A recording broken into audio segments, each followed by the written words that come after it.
உச்சத்தை நீங்கள் இழக்கிறீங்க. அப்போ வேற எங்கே கால் வைக்கிறதுன்னு பார்க்குறீங்க.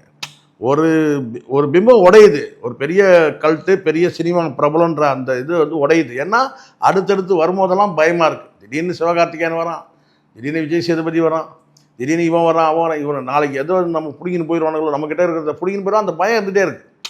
அது எல்லாருக்குமே உண்டு.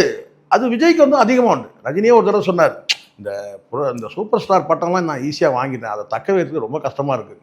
ஸோ அந்த மாதிரி வந்து கேட்டால் இவனுக்கு என்னென்னா, எங்கே நம்ம இந்த தளபதின்றதை வந்து பிடிங்கிப்பாங்களோ அப்படின்னு சொல்லிட்டு அந்த நம்ம தான் முதல் அந்த இது வேறு, அது ஒரு கிரியேட் பண்ணுறது தான்.